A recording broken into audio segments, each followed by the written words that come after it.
Hi, and welcome to Season 6, Episode 3 of My Words, Our Journey, A Church for Pete. I'm Monty, your host and author. Just as a reminder, Pete had just finished his first church service in Plum Rose when we stopped last time. So let's check in and see what Pete's up to, beginning in Chapter 9. That night, Pete slept peacefully. When he woke at 6 a.m., he felt refreshed and a little surprised. There had been no nightmares pertaining to the store opening or the fiasco at the church the day before. His morning routine went seamlessly, and he was out the door by 7:15. Once the store was open and his routine was kind of set, he wouldn't have to leave this early. But he wanted to make sure, when he opened the doors at 9, he had done everything he and Cece had dreamed of. Sybil was in heaven, but if there was any way she could be looking down on him today, he knew she would be. He wasn't sure if he believed that was possible or not, but either way. When he parked, he took a couple moments to say a prayer. Not for business success necessarily, but for a good day. Just a good day. If he could sell a few books, one or two, make a couple new friends that loved books, then he would consider it a good day.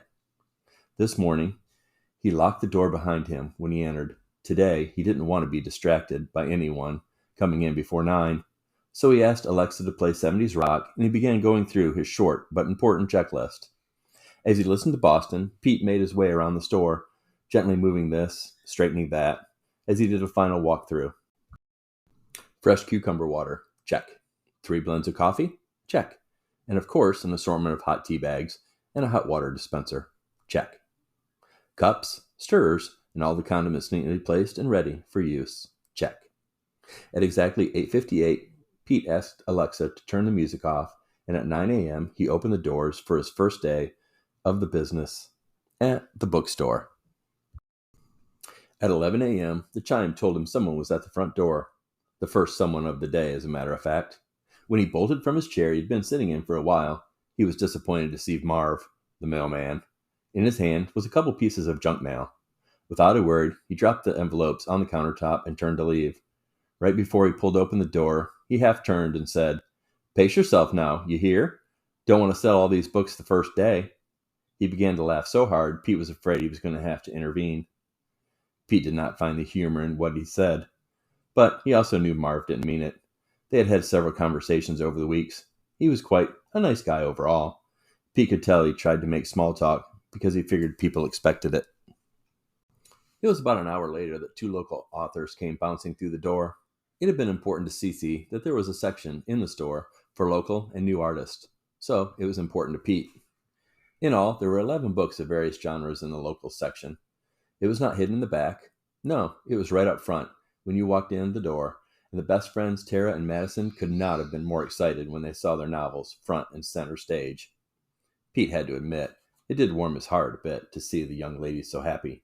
A few minutes later, some of their families and friends came to the display and bought a couple of the books for their living room tables. While the group was talking, laughing, signing each other's books, and the like, the front chime let Pete know he had more customers. Breaking away from the group, he saw the man he had seen the other day entering the store across the way. Today he was not alone. Pete stopped in his tracks, speechless for a moment, as he was caught off guard, tried to compose himself. He got the words out. "Welcome to the bookstore. It's our first day. Make yourself at home. Let me know if you have any questions." The old man grumbled something Pete didn't get, while the young lady with him smiled, said thank you, and began to wander the aisles. Pete was snapped back to reality quickly when all 100 pounds of Miss Lovejoy bumped his side and said, "Show me around this dump, will ya?" Well, when Miss Phyllis, as she liked to be called, asked, very few declined, so Pete gave her the 10-cent tour, including the beverage station he had been proud of. It was there that the young lady passed. At the same moment, Miss Phyllis took the opportunity to say, "Looks like this fancy cart was put together by a woman. You a woman, Pete?" Of course she thought she was being funny, but on the inside, Pete was screaming. First, he didn't want the young lady to think he had a lady friend that had set up the cart. More importantly, he didn't want her to think that he wasn't manly enough. The whole thing stressed him out. Before Pete could say anything, he watched as the old man and the young woman exited the store. Miss Lovejoy settled up next to him. "Potter don't talk much." Chapter 10. The rest of the first day was uneventful. Good, though. Pete had made some new friends, and he had sold more tthan a couple books. He had not gotten to answer from Phyllis regarding Mr. Potter's companion that he had asked. Before she could respond, Tara had asked him to take some pictures of them signing books. They promised to tag the store and plaster social media. That sounded good to Pete. As he closed the door and turned the key, he heard his name being called from a couple stores down. Pete! Pete! There, heading his direction, was Mr. Felcher, holding a bag away from his body like he thought it was going to explode. Pete, I wanted to catch you before you got away. The wife and I were talking earlier. Being single and working by yourself at the store, well, we want you to eat, right? So Shelley made you a couple of sandwiches. One roast beef and the other ham and Swiss, I think. He handed the bag to Pete, again, like it was a bomb. Sorry, I'm just always afraid these things are going to leak. It's happened to me more than once. But I see Shelley used 4 bags on yours. And an extra pickle. She really must like you. With a smile, Mr. Fletcher said goodnight, turned, and quickly walked back to his storefront. Not asking a thing, just worried about his eating habits, Pete thought as he watched the man disappear into his storefront. Pete was more than happy to have dinner planned out for him. He had no idea what he would have done otherwise. So, Shelley was right. 20 minutes later, he was on his couch, watching a Western rerun, enjoying his sandwiches, maybe the best he had ever had, and a celebratory beer by himself. As the movie played, he thought about his day, which led him to think about the pretty woman, which led him to think about Cece. Sybil Clark was the first person he met when he walked on campus the first day of classes. It was a community college, but it covered a large area with several buildings. And yes, Pete was lost and late for his intro to business course. Sybil was the same age as Pete, but she had started a semester earlier because she had graduated high school a semester earlier. She was clearly running late too, but took the time to walk him right up to the class door. Pete had been shy and had only said, "Thank you," but inside he shouted, "Will you marry me?" To him, she was perfect. It was 2 weeks later that he was able to return the favor. He had been leaving campus one day when he noticed the hood up on an older Ford Mustang. He had noticed the sports car in the parking lot a couple other times. It was older, but well taken care of. When he decided someone else would stop and help, if they hadn't already, Pete decided to pass on the left. If he had not turned his head back, he would not have seen Sybil standing there with her hands on her hips, her hair tied back in a ponytail, and moving a small toolbox from the trunk to the engine up front. Without thought, he walked over, said hi, and pretended like he knew anything about cars. Like, "Do you have gas? Do you think the battery's loose?" After that, he was out of ideas. Clearly, she had tinkered with the engine before this day, and today, for some reason, she just couldn't get it started. So, Pete had gone 40 minutes out of his way to take her home. Cece lived with her parents, just like Pete, while they were in school. From the ride home until that day, they were pretty much inseparable. Not because of Pete. No, if fate was left up to him, he would have dropped her off, driven away without a word. That was Pete. Sybil, on the other hand, leaned over, gave him a kiss on the cheek, and said, "Remember the address. Pick me up tomorrow night at 7. And then she was gone. Pete sat in her driveway for a couple minutes thinking about just how lucky he was. After, he would question, luck or fate? Either way, he would tell anyone that would listen that he was blessed to have been put in Cece's path. She had felt the same way. It was only a few months later that the conversation of kids, family, where they'd like to live, work, that is when Pete had heard 3 kids, boys, girls, didn't matter, wanted to live close enough to her family for a day visit, but not close enough for drop-ins. And the idea about the bookstore. They were both avid readers. They'd even talked about a couple of ideas for books when they may have time to write one together one day.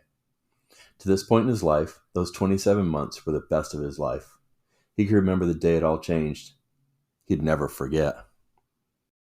It had been a Tuesday. He was taking his last final, and she was getting a few last things done before they were taking a trip to the mountains for a few well-deserved days of R&R. Finals would be done. They both felt they had done pretty good this semester, and it was decided, by Cece, that a break was needed. She had found the cabin, a couple of cute restaurants that she'd like to try. Then, when he was done with class, she'd be waiting out front with the truck packed, gassed, and ready to go. Instead, class ended, Pete walked out front, and was met by Sybil's brother, Dan. He and Pete had played basketball together a few times, gone to a couple of football games, and of course several family functions together. They were not super close, but close. Pete was taken back. Before he could say anything, Dan moved in close, gave Pete a bear hug. While he was holding him, he whispered the words, "She's gone." His first thought was that she had sent her brother to break off the relationship, but that thought was broken quickly with, "They said she didn't feel a thing."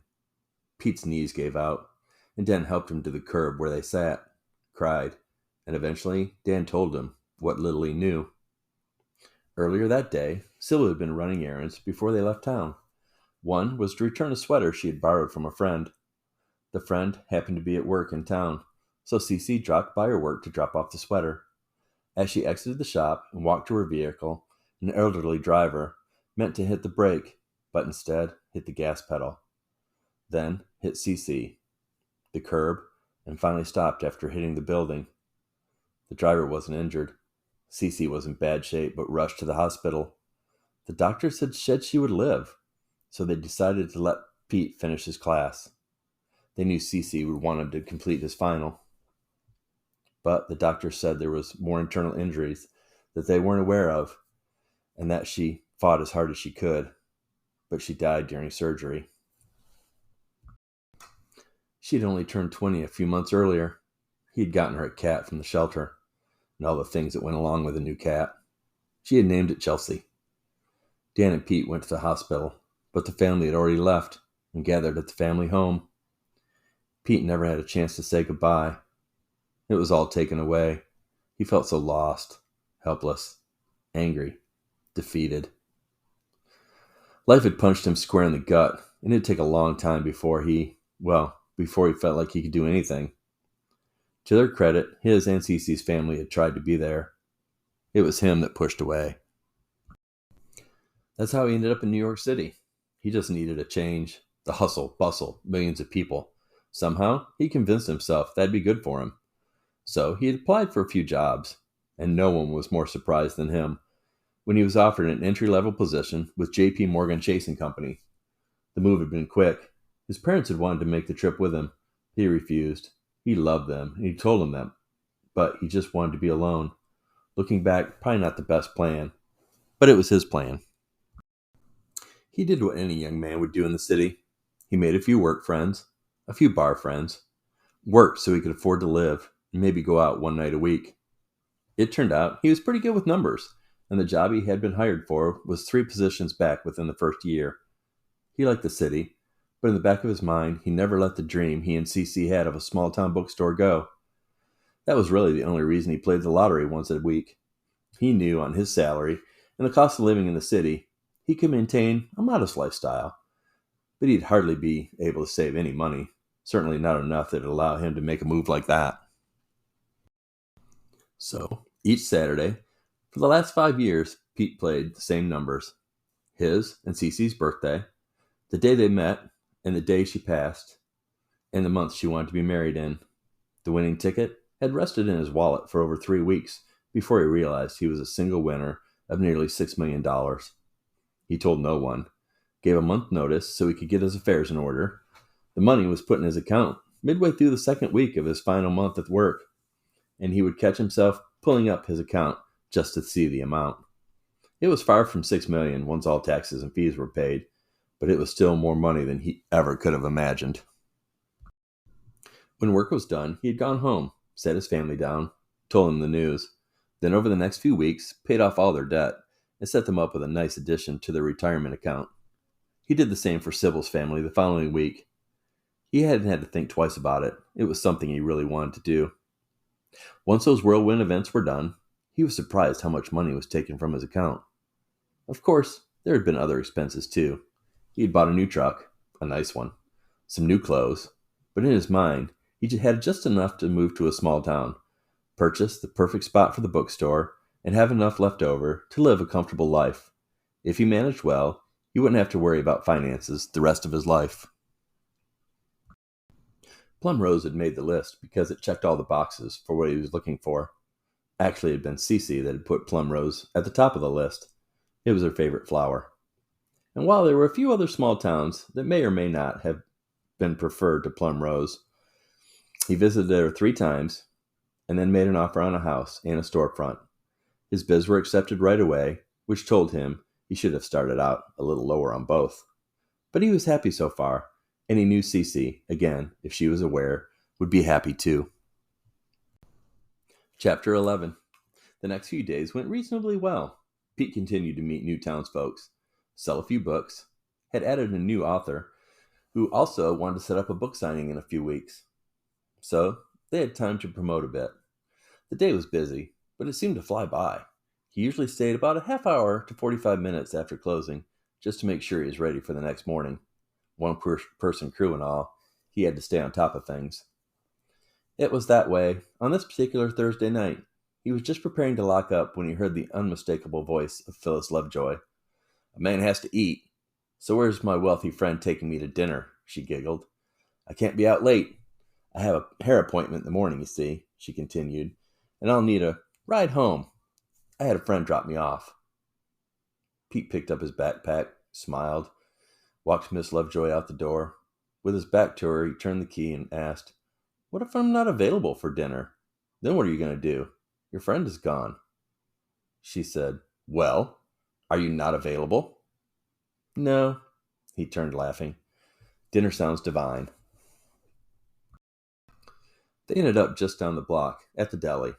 He had mentioned how good the sandwiches were a few nights before, and Phyllis jumped at the idea of going there. She and Shelley were good friends. Pete realized after he dropped Miss Lovejoy off at her home that out of the folks he had met around town so far, well, at least the ones he had found a real connection with, they were older. Cece had told him years ago he had an old soul. Maybe she had been right. He hadn't seen it, but maybe she had been right. She had been right about a lot of things. Passing the church on the right, he noticed the lights were on. No vehicle, just lit up like every light in the place was on. Pete made a mental note to ask any of his new friends about the little church. That night, Pete thought about the ideas for promoting the store. He only wrote down a few. A collaboration with the local SPCA. Maybe adopt a pet and get 20% off your books for the next year. Something like that. Book club was kind of a no-brainer, but he didn't know how he'd pick the books. He loved so many genres. If the first book signing went well, he'd like to do at least once a month, if practical. He also wrote down on the same piece of paper to Google the word pedantic. Miss Lovejoy had used it. He didn't know really what it meant. He fell asleep in the recliner with a full stomach, a full day of work behind him, and thoughts of the bookstore's future on his mind.